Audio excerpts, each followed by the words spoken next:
तुर्की के उर्दगान इस वक्त इजराइल के खिलाफ बहुत सख्त बयानात दे रहे हैं और उनकी जो टोन है इजराइल के अगेंस्ट वो अग्रेसिव होती चली जा रही है। हम देख रहे हैं कि जब ये कॉन्फ्लिक्ट सारा शुरू हुआ था तो उस वक्त उर्दगान ने रैलीज निकाली थी इस्तांबुल में और बड़ी सख्त स्पीचेस की थी। उन्होंने फ़लस्तीन की हमायत में बोला था, हमेशा ही वो बोलते हैं। इसके अलावा उन्होंने जो हमास के लोग हैं उनकी भी हमायत की थी। इनका कुछ थोड़ा सा ताल्लुक़ है, उसको भी हम देखेंगे। हमास की जो टॉप लीडरशिप है उनके चक्कर लगते रहते हैं तुर्की के अंदर। तो उर्दगान पर एक तनकीद ये होती है कि वो ज़्यादा रेटरिक का इस्तेमाल करते हैं इजराइल के अगेंस्ट, लेकिन प्रैक्टिकली कुछ नहीं करते। तो आज की इस वीडियो में हम देखेंगे कि जो तुर्की के उर्दगान हैं उन्होंने क्या वो स्टेप्स लेने शुरू कर दिए हैं इजराइल के अगेंस्ट, जिनसे कहा यह जा सकता है कि वाकई उन्होंने वो प्रैक्टिकल स्टेप्स लेने शुरू कर दिए हैं जिससे इजराइल इकोनॉमिकली हर्ट हो सकेगा और हो सकता है। हम वो स्टेप्स देखेंगे। इससे पहले हम देखेंगे कि किस तरह उन्होंने एक और स्पीच में इजराइल को लताड़ा है। उसमें इन्होंने पूरे वेस्टर्न कैंप पर तनकीद की है कि आपका जो असल निशाना है वो इजराइल होना चाहिए। आप ईरान को जो तनकीद का निशाना बना रहे हैं वो बिल्कुल गलत है। उन्होंने वेस्ट के डबल स्टैंडर्ड्स पर शदीद तनकीद की है और उन्होंने नेतन्याहू के एक्शंस को लताड़ा है कि वो इस वक्त जेनोसाइड में मुलविस है। उसकी बर्बरियत से कितने लोग शहीद हो चुके हैं और एक तबाही मचा के रख दी है।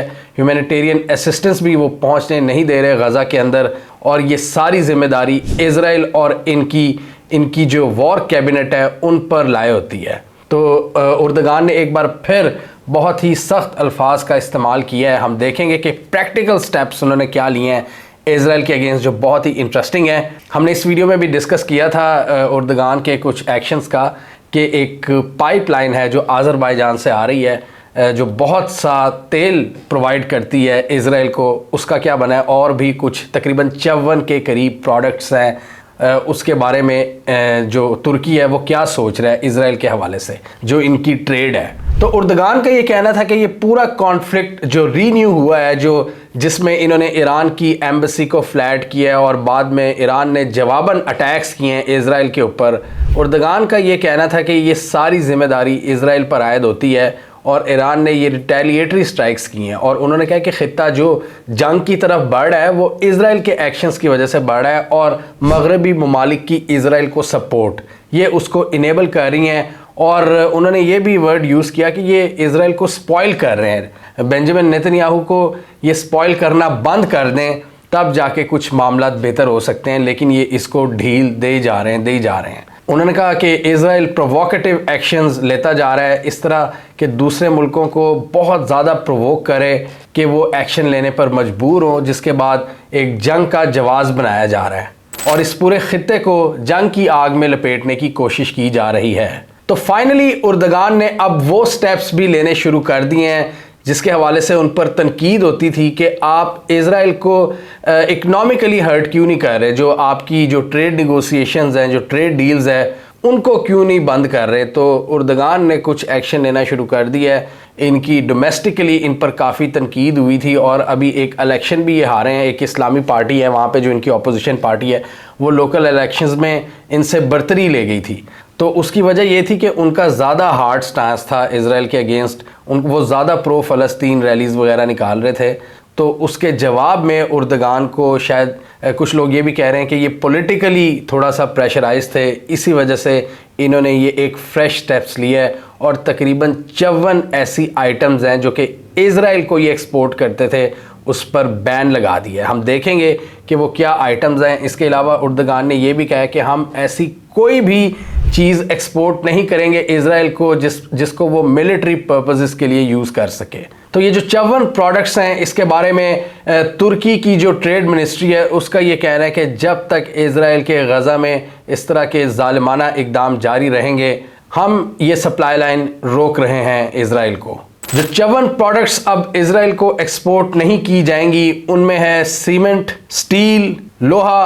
तो ये सीमेंट, स्टील और आयरन ये इजराइल के लिए बहुत इंपॉर्टेंट है क्योंकि इजराइल की इंपोर्ट्स का एक बहुत बड़ा सेक्शन तुर्की से आता है। इन चीज़ों के हवाले से अगर बात करें, तकरीबन 70% जो आयरन है जो कंस्ट्रक्शन मटेरियल में यूज़ होती है वो इज़राइल तुर्की से इंपोर्ट करता है, तो वो तुर्की ने उसको बैन लगा दिया है। इसके अलावा 1/3 जो इनकी सीमेंट है वो भी तुर्की से आती है। तो यहाँ पर आप देख सकते हैं कि सीमेंट और आयरन के हवाले से तुर्की ने इज़राइल को ज़बरदस्त तरीके से हर्ट करने की कोशिश की है और प्रैक्टिकल एक स्टेप लिया है, जिसकी वजह से जो इज़राइल है वो काफ़ी ज़्यादा परेशान हुआ है। और वो इतने ज़्यादा परेशान हुए हैं कि उनके इज़राइल के मिनिस्टर ने कहा कि हम अब लॉबिंग करेंगे वेस्टर्न कैपिटल्स में कि वो तुर्की को इमदाद देना बंद कर दें, तुर्की के अंदर इन्वेस्टमेंट करना बंद कर दें।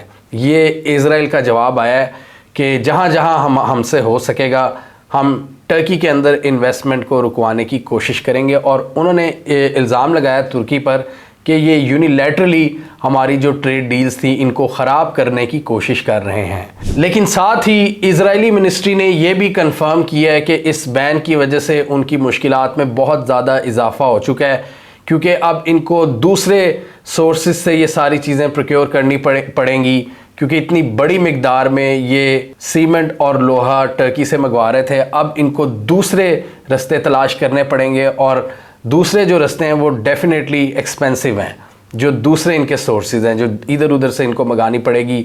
और इसके अलावा इनको और भी कंस्ट्रक्शन इंडस्ट्री में नुकसान हुआ था कि बहुत सी लेबर जो ये गज़ा से हासिल करते थे उसको भी ये फायर कर चुके हुए हैं, तो वहाँ से भी इनकी जो कंस्ट्रक्शन इंडस्ट्री है उसको एक हिट पड़ी हुई है इज़राइल के अंदर। तो इज़राइल की मतलब शामत आई भी, आप देख लें हर तरफ से इनको हिट पड़ रही है।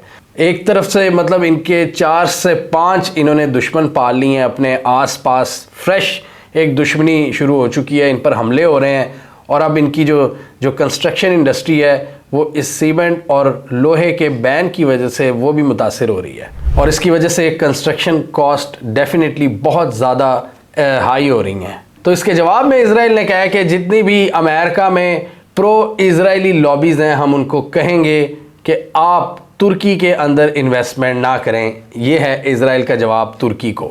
अब तुर्की और इज़राइल की एक्सपोर्ट्स की बात करें तो तुर्की एक बहुत बड़ा एक्सपोर्टर है इज़राइल का, तकरीबन $5.4 बिलियन की एक्सपोर्ट करते हैं। एक्सपोर्ट डेफिनेटली आप उन्हीं चीज़ों को करते हैं जो आपके मुल्क में नहीं होती या प्रोड्यूस करना आसान नहीं होता, तो आप दूसरे ममालिक से मंगवाते हो, जो बेस्ट पॉसिबल ऑप्शन होता है आप उसको ढूंढते हो। तो डेफिनेटली बड़े अरसे बाद उन्होंने टर्की को डिसाइड किया था कि कई चीज़ों में वो टर्की को प्रेफर करते थे, तो टर्की ने वो बहुत सी चीज़ों को बैन लगा दिया है।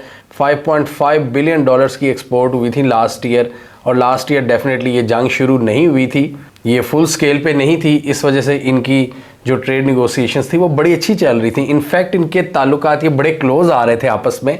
ये तो 7 अक्टूबर 2023 के बाद सारी चीज़ें चेंज हुई हैं। तो ये जो इज़राइल है ये तुर्की की 13वीं बड़ी एक्सपोर्ट डेस्टिनेशन है जो इनकी एक्सपोर्ट्स को अपने अंदर इंपोर्ट करती है। और तुर्की इज़राइल का 5वां सबसे बड़ा इंपोर्टर है, 5वें नंबर पे, और 10वें नंबर पे 10th लार्जेस्ट एक्सपोर्ट मार्केट है टर्की इजरायली प्रोडक्ट्स के लिए। तो इस तरह टर्की ये जो ट्रेड रिलेटेड इकदाम कर रहा है इससे डेफिनेटली इजराइल को नुकसान होगा, क्योंकि इजराइल एक छोटा कंट्री है, उनको ट्रेड पार्टनर्स चाहिए। बहुत से मुल्कों ने वैसे ही इनसे ताल्लुकात ख़त्म किए हुए हैं। तो इस सूरत हाल में जब टर्की इनके साथ अपनी ट्रेड डील्स ख़त्म कर रहा है तो डेफिनेटली इजराइल को बहुत ज़्यादा नुकसान होगा। अब इसके अलावा एक और बड़ी इंटरेस्टिंग इनकी डील है टर्की और इजराइल की। ये आज़रबाईजान से तेल लेते हैं, ये पाइपलाइन इनकी पूरी कंस्ट्रक्ट हुई है आज़रबाईजान से टर्की, और टर्की से फिर ये समंदर के रास्ते मेडिटेरेनियन सी से इजराइल पहुंचती है। ये पाइपलाइन इजराइल को तेल प्रोवाइड करती है, और तकरीबन 40% से ज़ायद जो तेल की ज़रूरियात हैं इजराइल की वो इसी पाइपलाइन से पूरी होती हैं। और आज़रबाईजान एक बहुत बड़ा एक्सपोर्टर है इजराइल के ऑयल का, और वो तुर्की के रास्ते से जाती हैं। और इस पाइपलाइन के हवाले से उर्दगान पर पहले भी बहुत ज़्यादा तनकीद हुई थी कि उर्दगान इसको ख़त्म क्यों नहीं कर रहे। उर्दगान बड़ी बड़ी बातें तो करते हैं, लेकिन इस पाइपलाइन के हवाले से क्यों नहीं इकदाम कर रहे, क्यों नहीं इनका तेल रोक रहे इजराइलियों का। लेकिन बात यह है कि तुर्की इस वक्त ये समझता है कि अगर हम ये सप्लाई लाइन रोक देते हैं इजराइल को तो इससे आज़रबाईजान की इकॉनमी हर्ट होगी, क्योंकि आज़रबाईजान बहुत ज़्यादा इससे रेवेन्यू जनरेट करता है इजराइल को ऑयल एक्सपोर्ट करके। तो आज़रबाईजान की इकॉनमी हर्ट होगी, और आज़रबाईजान और टर्की बड़े क्लोज फ्रेंड्स हैं, और टर्की एक किस्म का एक बड़ा भाई है आज़रबाईजान का। आज़रबाईजान में हर जगह टर्की के झंडे, हर जगह पर टर्की के सोल्जर्स, टर्की के तराने वो चल रहे होते हैं। इस तरह का सीन है आज़रबाईजान के अंदर। तो आज़रबाईजान इकोनॉमिकली हर्ट ना हो इसलिए टर्की अभी इस पाइपलाइन पर अभी फाइनल डिसीजन नहीं ले रहा, लेकिन अगर टर्की इस हवाले से डिसीजन ले लेता है तो इससे इज़राइल की जेन्युइनली कमर टूट के रह जाएगी कि उनकी एनर्जी की जो ज़रूरियात हैं वो पूरी नहीं हो सकेंगी। 40% से ज़ायद ये आज़रबाईजान से ले रहे हैं, लेकिन डेफिनेटली ये मेडिटेरेनियन सी में इन्होंने एक्सट्रैक्शन के मुआहदे भी किए हुए हैं दूसरे कंट्रीज़ के साथ मिलकर। अमेरिका भी इनकी मदद करता है, तो अमेरिका बहादुर मोस्ट प्रॉबेबली आएगा इनको रेस्क्यू करने के लिए। लेकिन फ़िलहाल ये गैस पाइपलाइन अभी चल रही है और इज़राइल को ऑयल प्रोवाइड कर रही है। और आज़रबाईजान के इज़राइल के साथ भी अच्छे ताल्लुकात हैं, मिलिट्री और इकनॉमिक टाइज़ हैं, और वो नहीं चाहते कि इस वक्त ये पाइपलाइन इसमें कोई हर्डल आए, और इसी वजह से अभी तक टर्की ने ये इसका पूरा रूट इसको सिक्योर किया हुआ है और इसमें अभी तक कोई हर्डल नहीं डाली, क्योंकि इसमें वो आज़रबाईजान का ज़्यादा सोच रहे हैं। अब टर्की और इज़राइल के रिलेशंस की बात करें तो ये एक बड़ा ही एक इंटरेस्टिंग फिनोमिना है। 7 अक्टूबर 2023 से पहले इनके ताल्लुकात बहुत मजबूत हो रहे थे, और बड़े अरसे के बाद ये करीब आ रहे थे।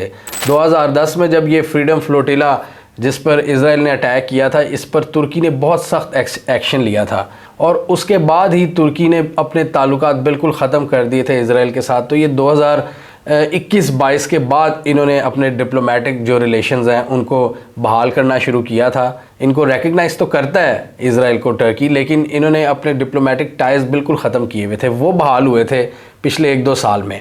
तो अब ये 7 अक्टूबर 2023 के बाद उनको भी एक बहुत बड़ी हिट पड़ चुकी है, और इस वक्त हम देख रहे हैं कि टर्की का क्या पूरा रेटरिक है, और इनके एक्शन से पता लग रहा है कि क्लियरली ये इज़राइल के बहुत ज़्यादा ख़िलाफ़ हैं। टर्की वैसे भी इस्लामी दुनिया में एक बहुत बड़ा एक प्लेयर बनने की कोशिश करता है। उर्दगान की अगर बात करें तो वो मुस्लिम लीडर, उनको कई लोग समझते हैं कि मुस्लिम दुनिया के लीडर हैं उर्दगान, तो इसलिए वो वाली भी रिस्पॉन्सिबिलिटी इनके कंधों पर आ जाती है। फिर डोमेस्टिक ऑडियंस है, उनको भी थोड़ा सेटिस्फाई करना होता है। डेफिनेटली ये जो चीज़ें आ रही हैं सामने, जो फुटेजेस आती हैं जो इज़राइली बर्बरियत की, तो पूरी अरब दुनिया, पूरा एशिया ये मुतनफ़िर हुआ है। आप देख लें, मैकडॉनल्ड्स के बॉयकॉट हो रहे हैं, बड़े एक्शन लिए जा रहे हैं। मैकडॉनल्ड ने क्या एक्शन लिया है इज़राइल के अंदर, मतलब वो भी घबरा गए हैं। सैमसंग देखें वो क्या कर रहा है। तो बड़े ब्रांड्स मतलब इससे हिट हो रहे हैं कि इज़राइल के साथ जो भी एसोसिएट होने की कोशिश करता है वो डिस्ट्रॉय हो रहा है आजकल।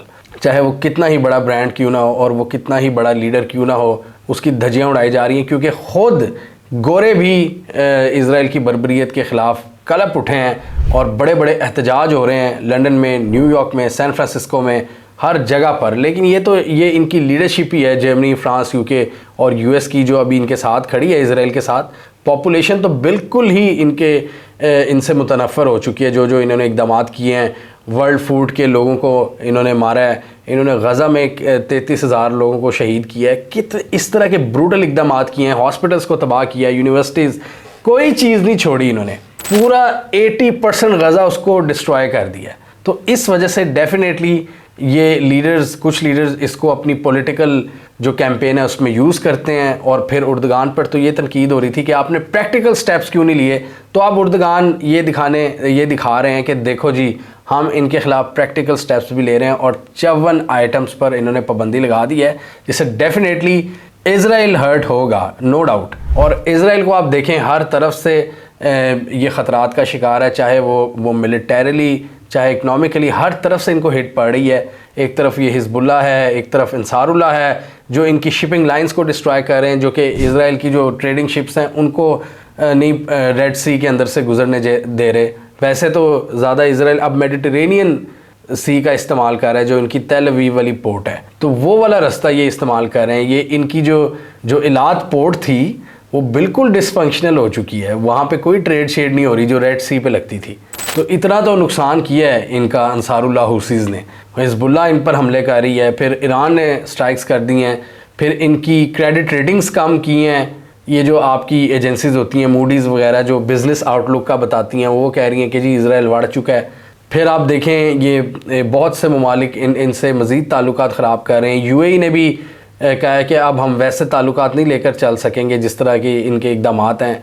सऊदी अरब जो तस्लीम करने वाला था वो अब तस्लीम नहीं कर रहा, और अब उर्दगान इनके साथ ट्रेड टाइज को भी हर्ट करना शुरू हो गए हैं, उस पर भी कारी ज़रब लगाने शुरू हो गए हैं। तो यहाँ पर उर्दगान की अगर बात करें तो उन्होंने फाइनली कुछ प्रैक्टिकल स्टेप्स लेना शुरू कर दिए और तकरीरों से आगे बढ़कर उन्होंने इज़राइल को नुकसान पहुँचाना शुरू कर दिया है। लेकिन इंटरेस्टिंग बात यही है अभी जिस पर लोगों की नज़र है कि वो जो पाइपलाइन है जो तेल लेकर जाती है आज़रबाईजान से, उस हवाले से उर्दगान क्या फ़ैसला करते हैं। लेकिन डेफिनेटली वो उर्दगान का यूनिलैटरली वो इतनी आसानी से नहीं डिसीजन ले सकते, उसमें आज़रबाईजान की भी इन्वॉल्वमेंट ज़रूरी है। लेकिन आज़रबाईजान इज़राइल से ताल्लुकात ख़राब नहीं करना चाहता। हमें कमेंट सेक्शन में बताइए आपके ख़्याल में उर्दगान आने वाले दिनों में इज़राइल के ख़िलाफ़ मज़ीद सख्त एक्शंस लेंगे? क्या वो आज़रबाईजान टर्की इज़राइल जो पाइपलाइन है इस तेल की इज़राइल की तरफ सप्लाई को रोकने की कोशिश करेंगे, या तुर्की आहिस्ता आहिस्ता इज़राइल के साथ अपने रिलेशंस को बेहतर करने की कोशिश करेगा? कमेंट कीजिए। इसके अलावा हमारा यूट्यूब चैनल सब्सक्राइब कर लें, साथ ही वो बेल आइकॉन भी दबा लें ताकि वो स्टोरीज़ दुनिया भर से और पाकिस्तान से जिनकी मेन स्ट्रीम मीडिया पर प्रॉपर कवरेज नहीं होती हमारे प्लेटफॉर्म के थ्रू आप तक टाइम पर पहुँच जाए।